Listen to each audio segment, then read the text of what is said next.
Go away. Delivery for Ronnie. No. Ronnie, bro, what's wrong?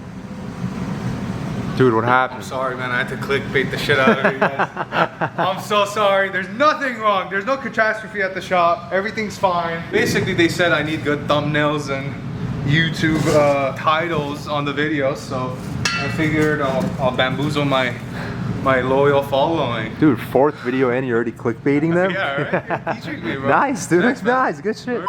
Alright guys, how's it going? Ronnie here with Speed Lab. Once again, we have my beautiful car sitting here, as always. It's been camping on this damn lift that I haven't had any access to because of...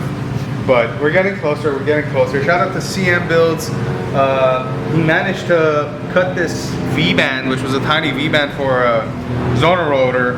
And we got this badass street car fabrication undivided T4 flange, and he cut it and basically he made this 7880 fit in there. Now of course I still have some chopping to do. Unfortunately these two supporting blocks have to go, this portion has to go, but I'm not really worried about it because the bottom portion of it is tubed already. In order to get this this kit to fit properly, we're gonna have to chop this, we're gonna have to clock this compressor housing a little bit more, and essentially what we're gonna have is we're gonna have like a L shape, like 2 L shapes essentially, going into the turbo and coming out going into the actual cooler. If you guys notice, of course, we still have a coupler.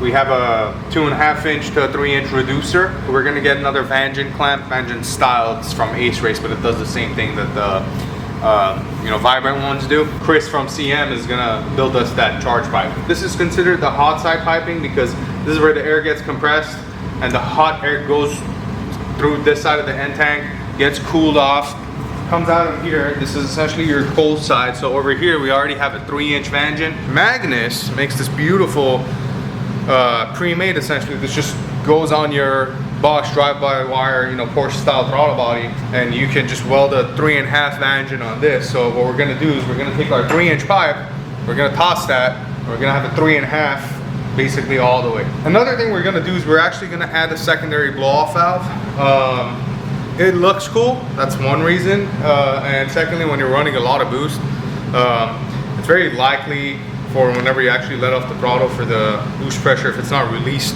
fast enough, especially with big cams like we have, essentially not building enough vacuum to pull that valve open, that boost pressure can come back and just slam the throttle body blade and bend it. We've had it happen on high horsepower GTRs, and I've seen it happen on Evos. So all we're doing with those 2 blow-off valves is we're releasing more boost pressure whenever the throttle gets let off. Again, because these engines do not make that much vacuum. That's gonna be cool. The exhaust is a full 3.5 inch because the flange, the back flange from the undivided T4 is a 3.5 out. So HPT actually provides that V-band for you, so you don't have to go out sourcing for it. Another cool thing that I have semi-installed as of right now is this Ohm Racing mil-spec wiring harness.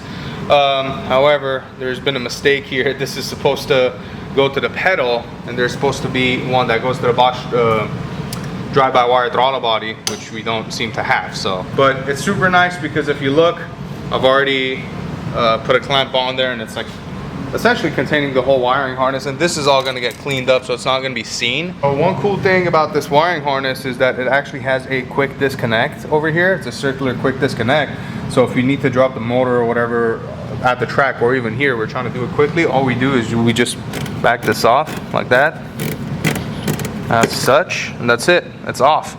And this is exactly how we plug it back in. We have an underdrive pulley on the actual alternator to kind of calm things down at like 10,000 RPM. And also the case of the alternator, so the front of the alternator is billet. So you do get some weight savings there. As far as accessories go, we're not really driving much. We're not even driving a water pump. So we have an idler over here. We have the main crank pulley, and we have the alternator. So we're literally just driving, one thing, we're just driving the alternator. So we just gotta get the proper belt. The reason I say there's nothing else, we don't even have a water pump. The water pump's gonna be electric. If you guys look at this big ass dash 16AN, which is gonna be a pain in the ass because I'm gonna have to figure out what kind of fitting I need to use to, kick this off to the side and not have to notch this motor mount, which I'm probably gonna have to notch that motor mount in reality. but we're only fitting water through the head, out to the radiator, and back into the electric water pump. So we're gonna have a half rad, but it's gonna be sufficient for what we're trying to do. Remember, guys, this is supposed to be a quarter mile type of deal. You know, this car is not gonna be running for extended periods of time, maybe a minute, 2 minutes at most, 5 minutes, let's say, with the car warming up or whatever. We pulled Sturge's motor out. This is his new motor, of course, using a core that we provided. It's not new, but it looks brand new because brand new freeze plugs. We painted the block.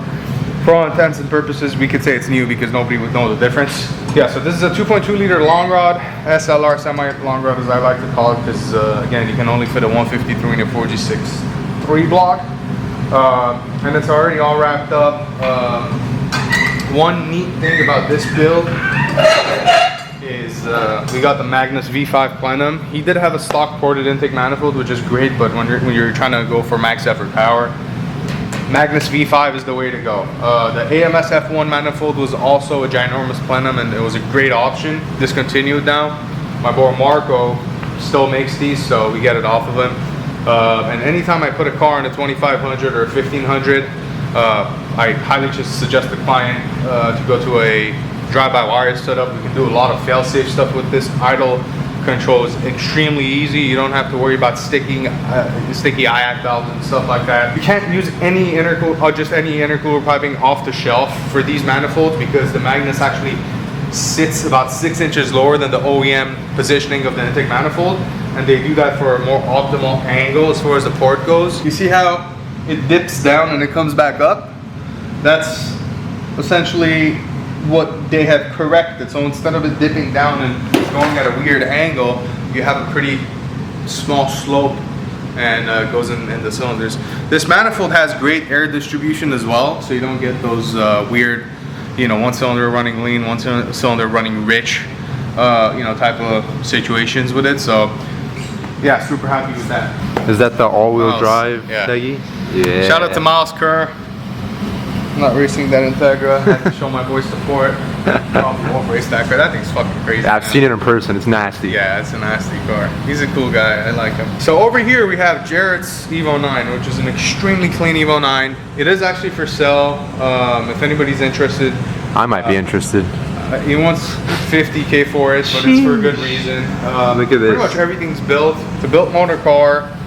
He did hurt the head. He's kind of been having bad luck with this car the past like couple months. You know, first it was his transfer case, and then it was his transmission. Like his transmission literally just completely locked up. You know, we did tune the car and he was enjoying it for a while, and then he calls me one day. He's like, the car is misfiring. It sounds like it's down on the cylinder, and he, you know, FaceTimes me, and sure enough, it's down on the cylinder. You can just hear it. Another thing is you don't have to have the car running to hear it. The car is down on compression, because when you crank it, one cylinder will, whenever the starter's trying to turn it, because like if it's the piston or the valve or whatever, because it's not building pressure during the compression stroke, the starter just kind of like, you know, speed runs through that. So you'll hear, it won't be like 4, you know, back-to-back like compression cycles. It would be a 1 less, which was essentially what we heard.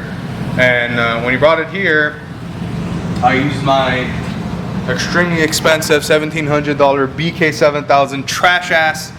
I've gotten this thing replaced like 3 times already, dude. Last time it was not their fault. The battery just flatlined, and apparently I wasn't using the right charger for it, which is kind of weird. I guess I'll show you guys real quick. But basically what happened is he bent 2 valves, and just 2 exhaust valves on 1 cylinder, which is very odd. Now, he has comp cam springs.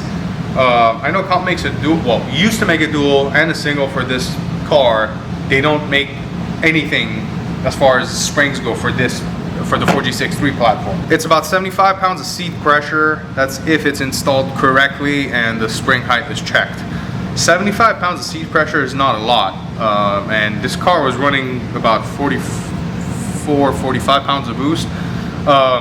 It's not so much RPM, it's more so boost when it comes to the valve springs you need. So if you have a max effort, you know, 12,000 RPM engine, and it's naturally aspirated, you probably don't need this, you know, seat pressures that we do at 30 or 35 pounds. For instance, now we're swapping over to some Kigley high pressure valve springs, which with their seat and everything installed height comes out to about 97, 98 pounds of spring pressure, which is pretty good for about 45 to 50 pounds of boost. My car is shipped to about 170, so that's good for about 85, 90 pounds of boost, just for perspective.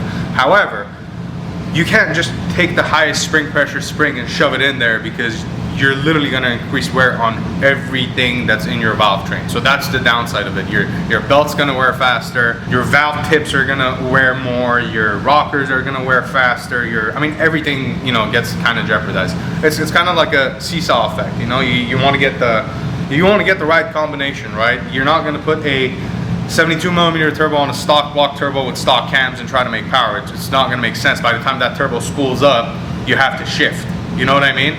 So it's kind of like a balancing effect. That's why 97 psi, anything from 95 to 100 psi on the seat pressure for these, you know, 45, 50 psi street cars is more than sufficient. If they want to be in the safe zone, you know, we can get them to a race-only valve spring, which without the shims, you're right about 130 to 135-ish, and then like I said, you can shim it up to like 160, or I think we ended up around 160 on mine, or like 165, which is again stupid high. All right, right over there on that side, you see how the valve has a dimple on it, like right there, like there's like a crevice on the valve.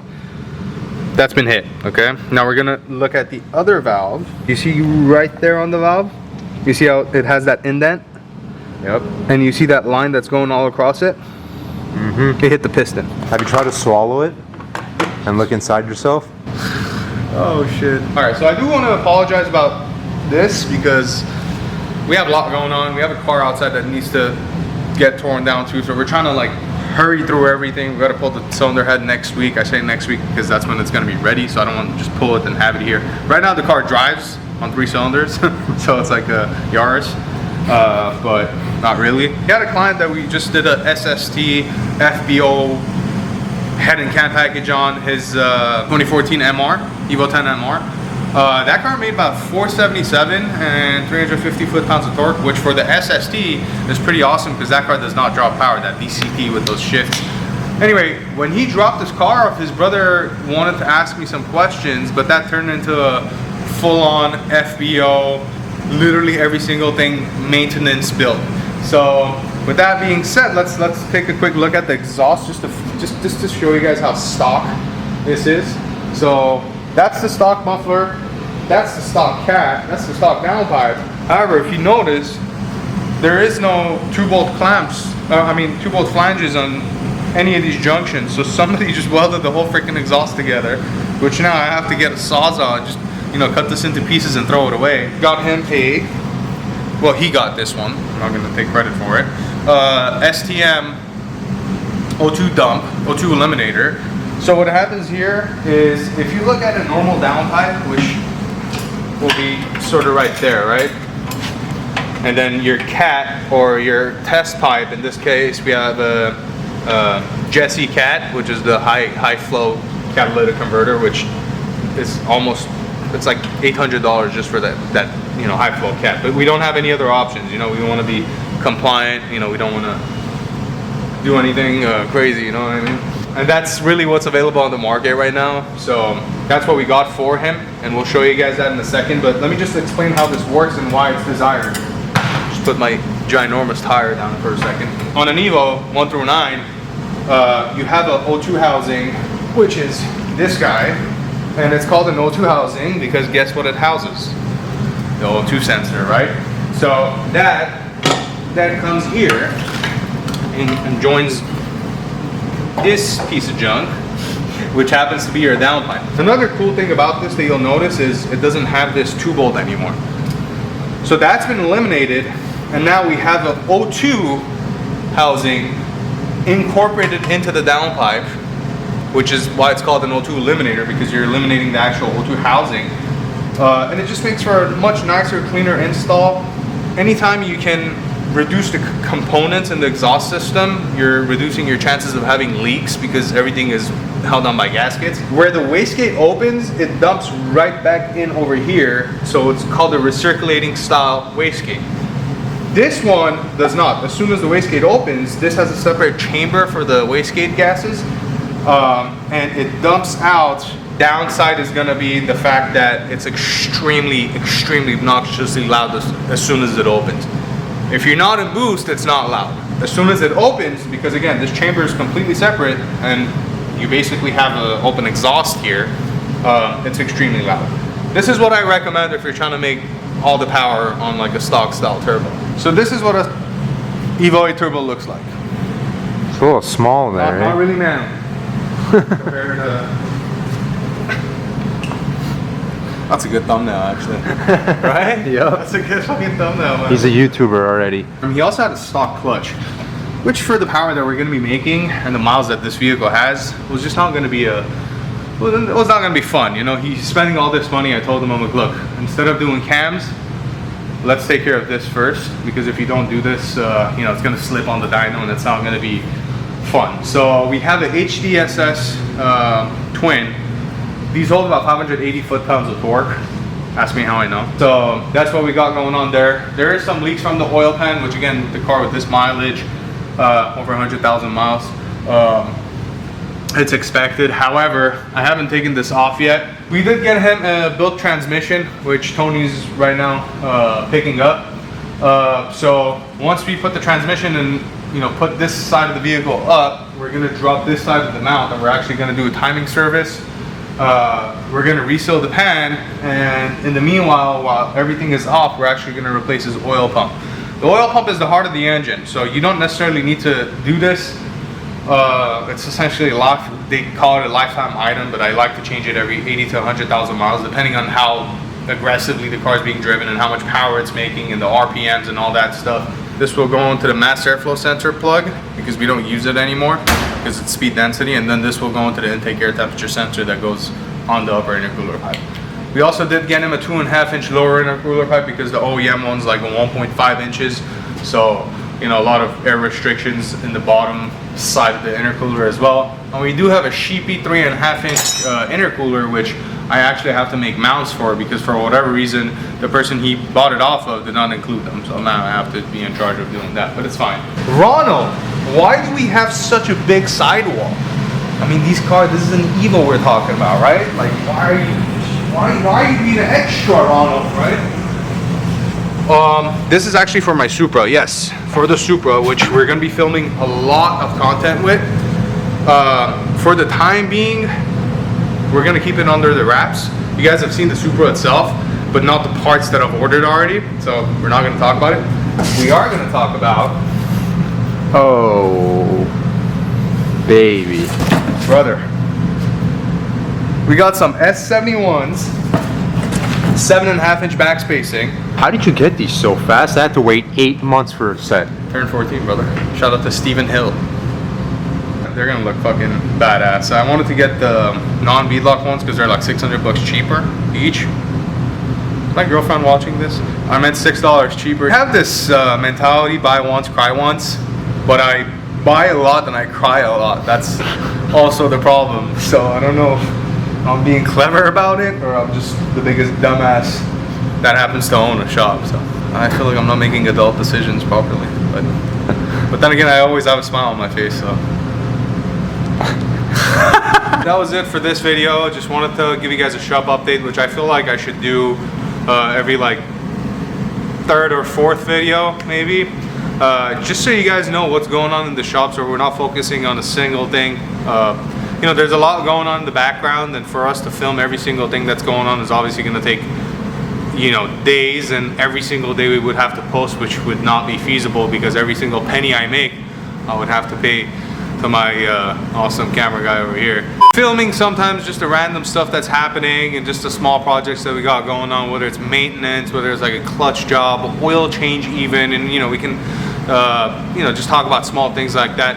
Obviously most of my videos are extremely tech deep, you know, tech heavy topics, and most of my followers, you guys seem to enjoy that type of content, but I'm also trying to incorporate some other stuff, which, you know, if you're not a extremely mechanically inclined person, you can still click on the video, sit down while you're eating lunch, you know, just have a quick laugh. If you think I'm funny, I think I'm kind of funny. We are going to do a lot of engine build videos. We have a aluminum rod filled motor that's we're hoping it's gonna break a record in North Carolina, so we're gonna put that together. We're gonna show you guys that full assembly pretty soon here. There's of course the Supra, which I mentioned. Shout out to Lance at PHR Powerhouse Racing. Shout out to Powerhouse Racing in general. Those guys really hooked me up. I did get a partial sponsorship from them, and we pretty much got everything from the catalog, minus like the billet valve cover and a few other stuff that I did not need. We did get their 4-inch titanium exhaust. I already have the Groundless Racing turbo kit, which for sure clears the right-hand drive, which is a great success. We got, of course, the, you know, extremely unnecessary beadlock welds. You know, we could have just done away with regular S71s without the beadlocks, but you know, again, buy once, cry once. And a lot of dress-up parts, a lot of fuel system components from Radium Engineering. So we're gonna install a double pumper. We're gonna show you guys the routing of all the lines. We're swapping the injectors to 1700s right now. We got some 1050Xs in there. The car is already on a Haltech. I know a guy that tunes Haltech, and I know someone that actually has a dyno. So we're gonna have a good time with that thing. My goal is to make 900 horsepower. If it blows up, it blows up. I'll just build a motor. I know a guy that can do that too. I feel like one flaw that I have is I start another project before I finish one, which we're not even gonna talk about the other Evo. So we're not even gonna bring that into the equation. Did you even know about that? No, I did not. It's literally sitting outside. I hope you guys can enjoy these videos and learn from my mistakes, or just don't do what I'm doing. You know, you only live once. Honestly, I feel like I go to sleep a lot happier when I make that purchase that I shouldn't have done. You know what I mean? Get that turbo kit. You know, don't listen to anybody. Just do it. Who cares if you don't have money? That's why there's a firm. That being said, of course, we're gonna bring you guys a ton of other content. Every single day, it's gonna be something different. If we come back to this, it's just gonna be additions or like, you know, progress that we've made on the car. With that being said, I appreciate all of you guys watching. Please just remember to hit that damn subscribe button and hit that bell notification, because I've been looking at the analytics and you guys are not clicking on that.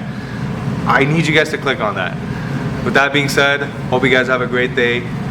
Do not drink too much this weekend, or if you do, try to cleanse next weekend.